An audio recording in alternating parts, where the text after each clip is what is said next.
आज हम JNU MSc entrance जो 2016 में हुआ था उसका एनिमल फिजियोलॉजी का क्वेश्चन डिस्कस करेंगे और देखते हैं कि इस पेपर के अंदर 2016 में क्या क्या पूछा गया था और उनके आंसर्स क्या हैं और उसके पीछे का कंसेप्ट क्या है।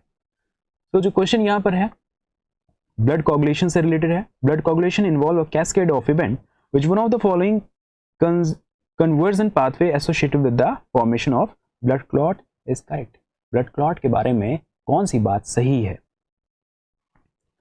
तो ये बात सही है कि प्रोथ्रोम्बिन कन्वर्ट होता है थ्रोम्बिन में और थ्रोम्बिन एक्टिवेट करता है फाइब्रिनोजन को फाइब्रिन में कन्वर्ट करता है बेसिकली, और जब फाइब्रिन बन जाता है तो फाइब्रिन क्लॉट बनते हैं।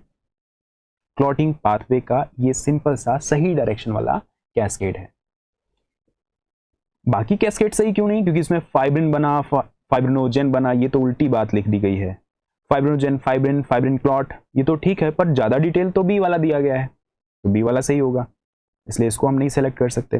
फाइब्रिनोजन, प्रोथ्रोम्बिन, थ्रोम्बिन, ये सारी एक साथ चीजें उल्टी सीधी दी गई हैं। जब आप सीक्वेंस पढ़ोगे तो यही पता चलेगा कि फैक्टर 10 प्रोथ्रोम्बिन को थ्रोम्बिन में कन्वर्ट करता है और फिर फाइब्रिनोजन को फाइब्रिन में कन्वर्ट किया जाता है, ठीक है, जिससे फिर फाइब्रिन क्लॉट बनते हैं। तो B is the correct option. Next है ह्यूमन आई के अंदर आइरिस का रोल क्या है? तो ये रेगुलेट करती है इंटेंसिटी ऑफ लाइट को जो रेटिना तक पहुंचने वाली है, क्योंकि प्यूपिल को कितनी लाइट भेजना है ये तय होता है आइरिस से, ठीक है, जो कलर पार्ट है। तो इंटेंसिटी को रेगुलेट करने का काम हम कह सकते हैं। So B is the correct option. Next, insect के अंदर गैसेस एक्सचेंज कैसे होता है बिटवीन बॉडी फ्लूइड और टिश्यू?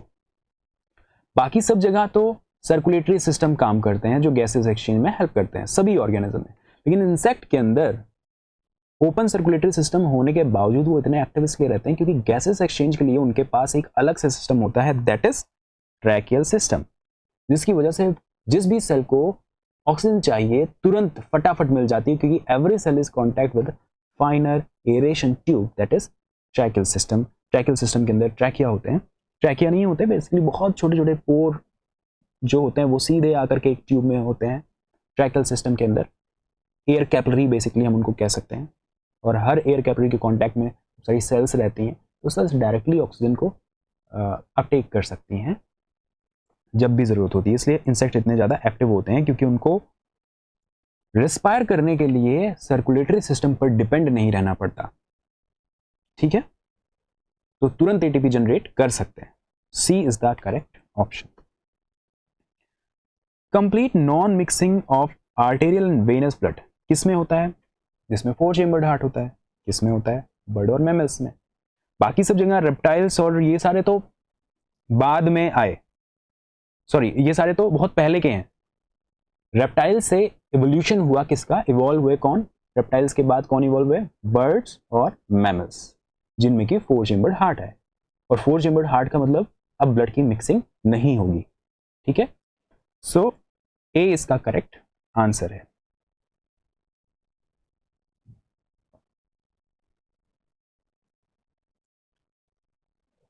क्वेश्चन नंबर 55 में देखो, लेटरल लाइन जो फिशेस में होती हैं वो डायरेक्शन और मोशन को डिटेक्ट करती हैं सराउंडिंग वाटर के, तो बेसिकली वो होती क्या है? लेटरल लाइन सिस्टम में क्या प्रेजेंट होता है? लेटरल लाइन सिस्टम में हेयर सेल्स होती हैं, इस तरीके का सिस्टम होता है। देखो हेयर सेल्स हैं और यहाँ पर सेंसरी सेल्स हैं, that is mechano receptor, mechano receptors लगे होते हैं, ठीक है। तो इसका आंसर क्या होगा? हेयर सेल्स, जिसके नीचे बेस पर मैकेनो रिसेप्टर होते हैं, और जिस डायरेक्शन में हेयर मूव करेगा उससे पता चल जाएगा कि वाटर का जो है कंडीशन, वो मोशन वो किस डायरेक्शन में है और फिश को किस डायरेक्शन में मूव करना है। तो ए इसका करेक्ट ऑप्शन है। Tendency toward relative stability in the internal environment of organism, obviously homeostasis. अंदर का एनवायरनमेंट यानी बॉडी फ्लूइड कांस्टेंट एनवायरनमेंट रहे, आंसर क्या है? Homeostasis. Next question, terrestrial vertebrate high quality image focus की जाती है रेटिना पर। वर्टिब्रेट में ऐसा क्या होता है कि हाई क्वालिटी इमेज रेटिना पर फोकस की जाती है? सही आंसर इसका है कि इसमें कंपैरेटिवली जो अपर्चर होते हैं स्मॉल होते हैं और रिफ्रैक्टिव लेंस के कारण, क्योंकि लेंस फोकस करता है, बेंड करता है लाइट को और फोकस सही तरीके से करता है रेटिना पर, ठीक है, इसलिए रेटिना पर हाई क्वालिटी इमेज बन पाती है। तो 57 का जो सही आंसर है वह है ए। 85 में है कि फेरेटिन, ट्रांसफेरिन, मायोग्लोबिन, हीमोग्लोबिन सभी आयरन से बाउंड होते हैं या आयरन से इंटरेक्ट कर सकते हैं या बाउंड होते हैं, पर पूछा गया है कि सबसे ज्यादा आयरन एटम से कौन बाउंड हो सकता है, किसके पास सबसे ज्यादा टेंडेंसी है? फेरेटिन आयरन को स्टोर करके रख सकता है और लगभग 4500 आयरन एटम्स फेरेटिन से इंटरेक्ट कर सकते हैं, तो सबसे ज्यादा तो कौन कर सकता है? फेरेटिन। बाकी हीमोग्लोबिन, ट्रांसफेरिन तो ट्रांसपोर्ट करने के काम में आता है, मायोग्लोबिन, इन सबसे कहीं ज्यादा जहां आयरन स्टोरेज होगा वहां पर आयरन इंटरेक्ट करेंगे, that is ferritin. So iron को स्टोर करने का काम किसका होता है? फेरेटिन। ट्रांसपोर्ट करने का काम किसका होता है? ट्रांसफेरिन, ठीक है। हीमोग्लोबिन, मायोग्लोबिन में तो सिर्फ मेटल आयन की तरह काम करता है आयरन।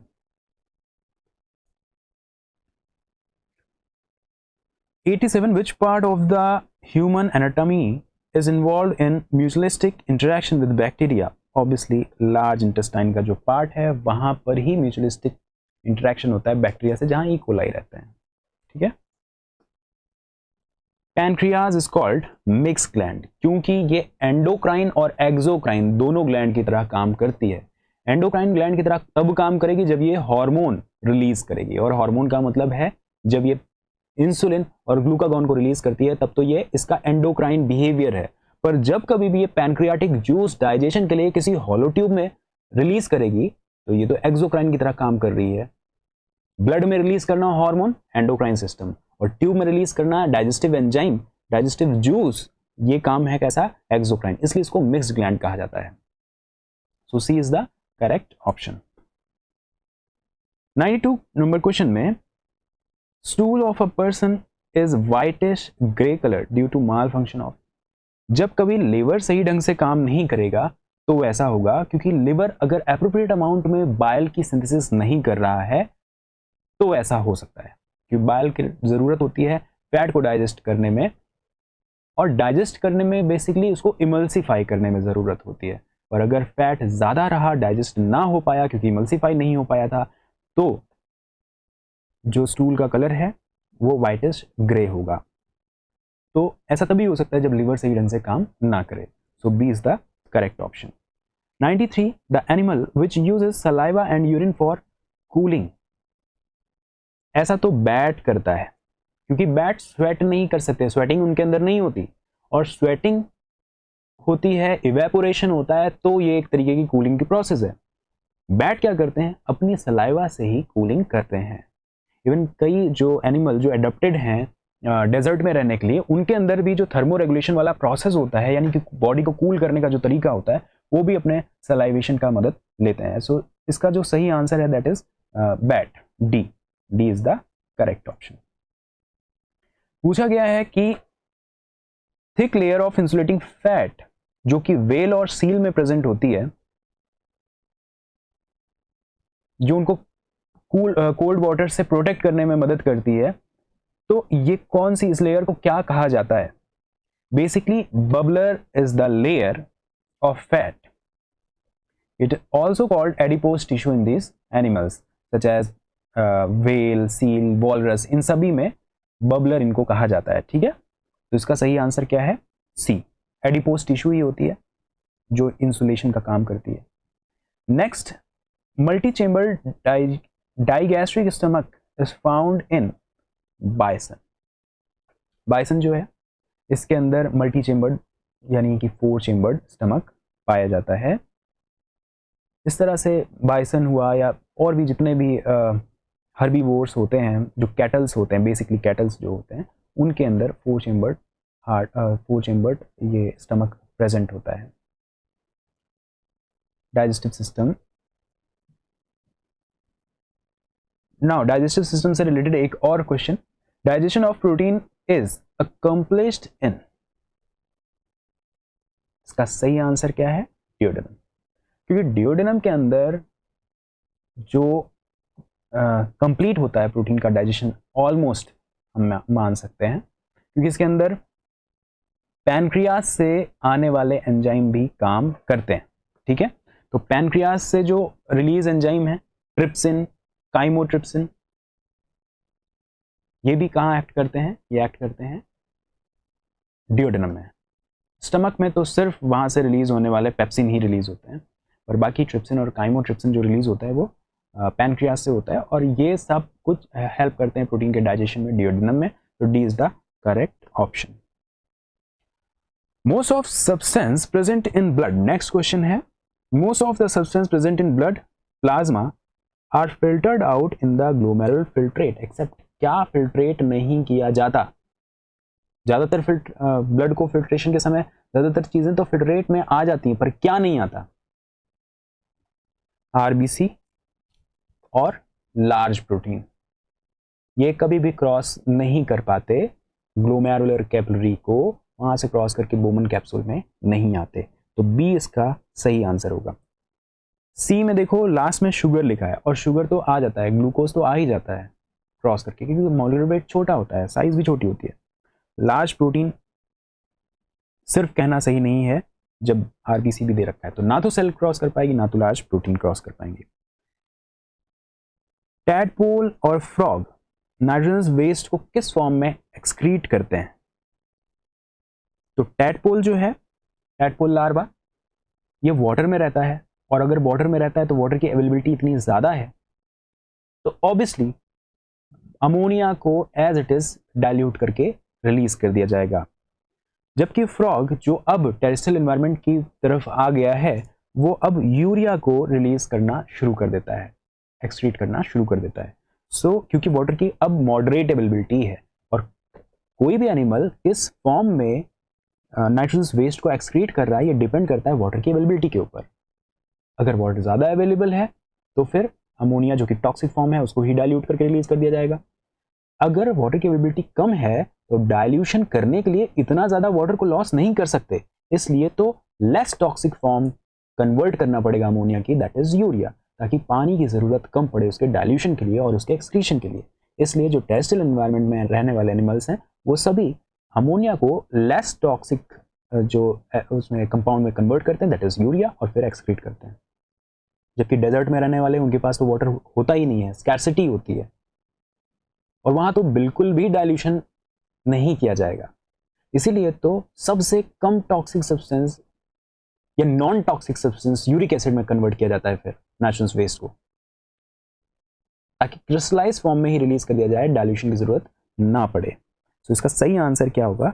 सी, क्योंकि पूछा ये टेडपोल और फ्रॉग के बारे में। तो टेडपोल जो है वो वाटर में रहता है, फ्रॉग टेरेस्ट्रियल एनवायरनमेंट की तरफ मूव करता है, वाटर की अवेलेबिलिटी के साथ इसके अंदर चेंजेस आते हैं, एक तरीके का एडेप्टेशन है।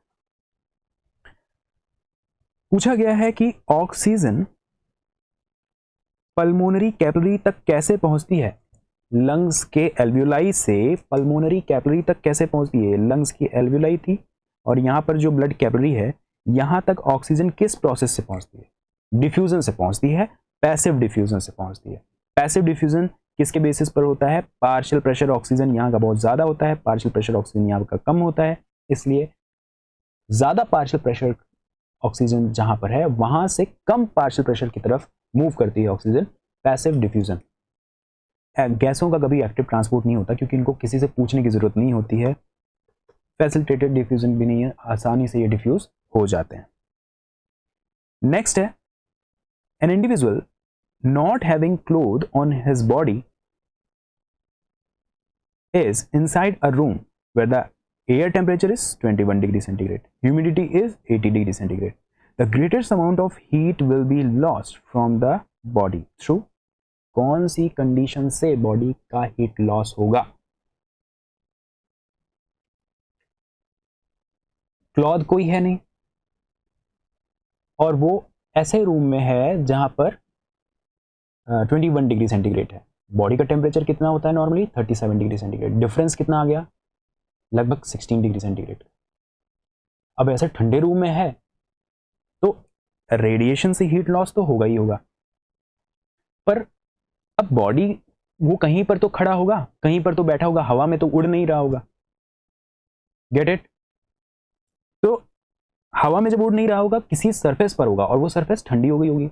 अब सरफेस के कांटेक्ट में आएगा तो कंडक्शन होगा, क्योंकि सरफेस ठंडी होगी, बॉडी का टेम्परेचर 37 है, तो सरफेस के कांटेक्ट में आने पर कंडक्शन। एयर के कांटेक्ट में आएगा, दैट इज रेडिएशन। कन्विक्शन होता है, लेकिन यहाँ पर रेडिएशन से हीट लॉस होगा क्योंकि टेम्परेचर आसपास का कम है। सो सही इसका जो आंसर है दैट इज डी।